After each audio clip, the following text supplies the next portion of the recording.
Hello, everyone, and welcome to our Mercurial Gems podcast. I'm Jen. I'm Vi. And today we wanted to share the importance of creating an altar, how to do it, and how we use our altars in just a spiritual kind of routine and ritual sort of way. So I feel like we get asked this a lot. We share at a lot of retreats just the importance of our altar. And we've definitely kind of found a rhythm with using it that I think's fun and makes it like really easy to just coexist with and also to spend sacred time with. So we thought we would share it with you, a few like essentials, and you can then get creative with it on your own. So why you would even want to have an altar. So this is seen as really a sacred place to do magic and reflection. And I feel like in your house, there's so many moving parts, whether you live by yourself or have a big family. There's just a lot of energy that moves around the house and shifts. So the altar is just kind of creating its own language and a familiarity for you to tune in. It's to help cue you to tune in a little bit more and to meet just like either a small section or whatever you have space for, just to have a location that you go to consistently, either for prayer or meditation or just to honor something in a more sacred and intentional way. Because otherwise, there's just a lot that can be so busy and we forget to actually meet something with that, just that sacred energy. And I do feel like building an altar becomes important, not only because I think it can help kind of increase the channel of magic, but when we're also working with the spirit realm, it's important to meet it with some form of respect. And I feel like altars just kind of help to hold that respect, even if we don't always have a lot of time for it. It's saying that this is a space where it will be a little bit different. Yeah. So there are a lot of different types of altars that you can keep in your home. I have seen some people keep altars that honor themselves. So I've seen this a lot in people who are in the self-love portion of their healing journey, or maybe they work with goddesses like Aphrodite or just very Venetian energies in general. A self-love altar is literally like a little space to help you come to and honor yourself. So usually there's some kind of mirror, maybe you have a couple of like self-care products you keep there, a candle, literally things that bring joy to you. I feel like that was such a Victorian thing to just have your little, what's it called? With the mirror and the desk. Armoire. Yeah. That is like such a altar vibe. Just to sit and actually look at yourself, see yourself, adorn yourself. And even if it's just a space where people would just zone out and kind of look at themselves and tune in. Like, there was deep mirror meditations happening. They didn't know maybe, but it was. 1,000%. I think some did. Listen, witches have been around forever, even if they know they're not safe to be out loud. We do so much magic that we don't even realize. Well, and all magic is intention. So as soon as you realize it, bam. Anyway, so yeah, that's a really good example of self-love altars too, in history. Another very common type of altar you might see in someone's house, and this is across many different cultures, is an ancestral altar. Here you can have photos of past loved ones, maybe even like your past pets. I've seen people put their loved ones' ashes on these altars. They have trinkets that either remind them of these people or were from whomever. I frequently burn incense around my ancestors. Personally, some of their energy needs it. So ancestor altars are just a place for you to come to and honor those who came before you and all the wisdom that they brought forth for you to continue on your path and your lineage. On the same token, you can have different altars for different deities that you work with. Some deities do not mind being in the same space, but keep aware that if you work with multiple deities, of how they interact with each other. I've had friends who have tried to put multiple deities on one shelf, and they are not historically deities that get along, and so the shelf quite literally kept breaking no matter how differently they would secure it.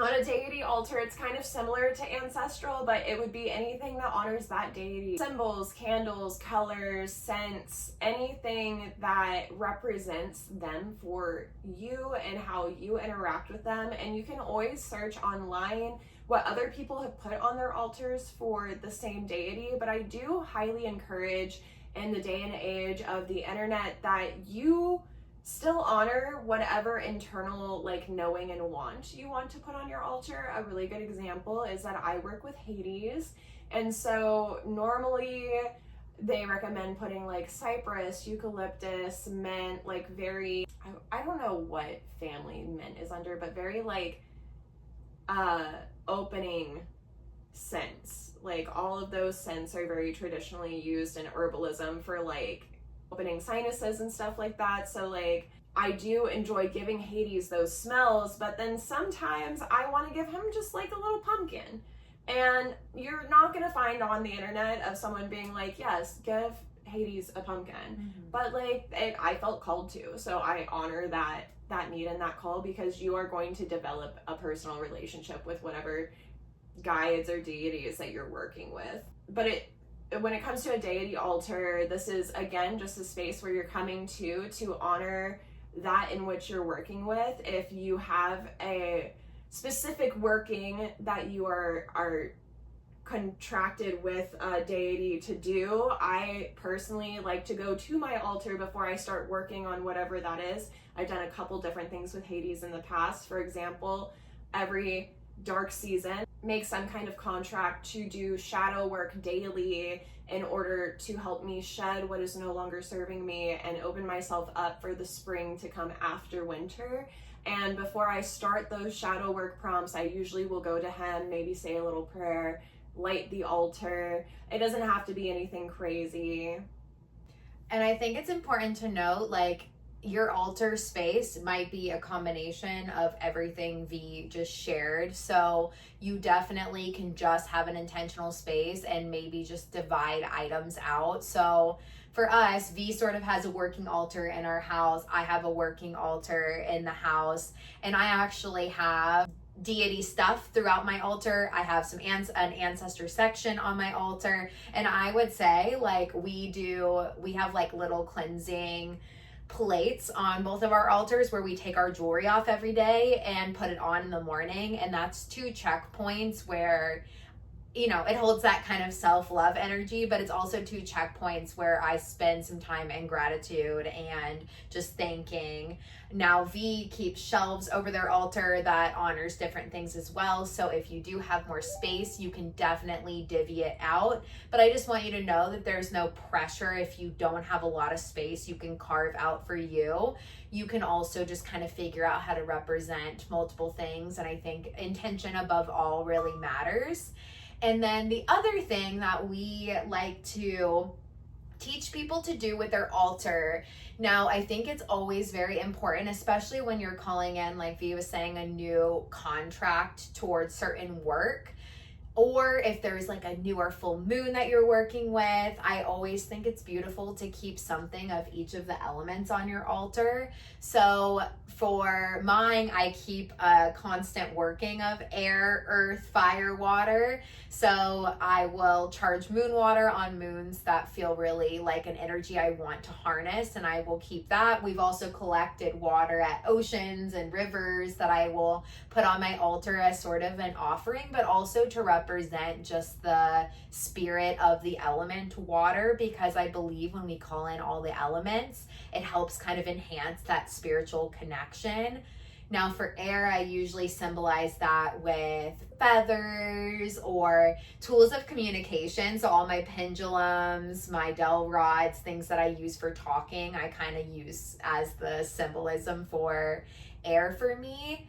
And then for fire, we light candles a lot on our altars, but I also keep things that are creative to me. So I have just like a few colored pictures. I keep actual art that was given to me, and that it channels like just the energy of fire. And then for earth, I keep some rocks, or I have a plant on my altar right now, and any element for that you can kind of call in.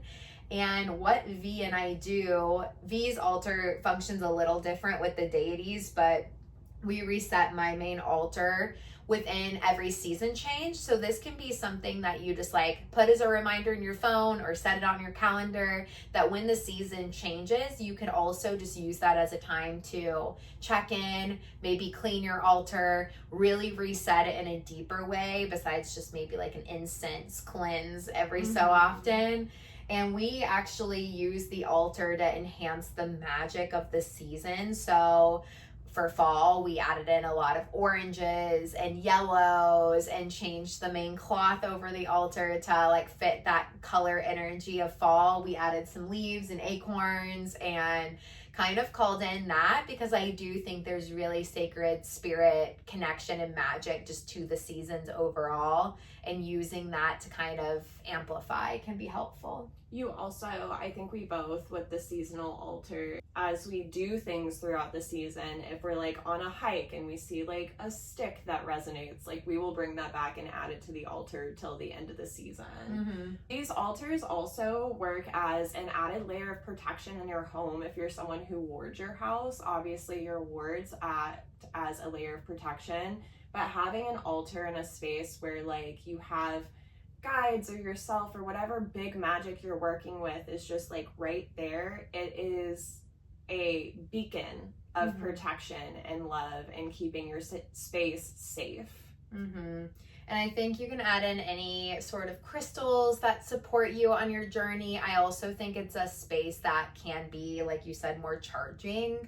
So even putting your crystals on there, we actually keep on mine just like a actual tray that we will take under the moon to charge it at times and then put it back on my altar. So it's kind of like my little crystal grid area that charges, that we also sort of reset. And yeah, as far as like overall maintenance goes, besides the big changes of the season, I would say it's just that moment of pause with putting on and taking off jewelry is really big for us. At the end of the day, we usually do smoke cleansing on ourselves anyway, and then we'll just put the incense on the altar of just like a thank you for protecting through the day, thank you for all who supported me. And if you're like in college or you have an apartment that won't let you burn candles or something like that, another really good workaround to candles and smoke cleansing is water diffusers, and just adding like a drop of essential oils into it that is aligned with whatever your intention is, and you putting it on your altar. Both of our altars have a water diffuser on it as well. I like to run those throughout the day while I'm not home, because obviously I don't have to worry about fire. Yeah. And so you can kind of pick and choose what feels good to you, but I definitely do recommend having something that can help hold energy like a crystal. I also think having something to represent the elements, even if it's just the smallest item, can be really nice. Then you can figure out what you want to call in and connect to more, whether that's self, spirit guides, ancestors, deities, or any of just gratitude to the universe, any spirits on other side that you want to work with. And yeah, that's kind of some of our suggestions for you. Yeah, and then before we wrap up, I just wanted to say a good general rule of thumb when it comes to altars is, Jen and I have mentioned that we put workings on each other's altars. We have like an agreement to that. We obviously are partners. We live in the same home. Our guides know each other's guides at this point. If you ever go into someone's house and you see their altar, please don't just go ahead and touch any of their stuff. Like, ask permission first. It's really a sacred space of anyone's, and same goes for you. Like, you're allowed to hold the boundary of, please don't touch my altar unless you've asked. Yeah, I think that was just my last little thought to this. I hope you guys enjoyed. If you have any further questions, ask below, and we'll see you in the next one. Bye.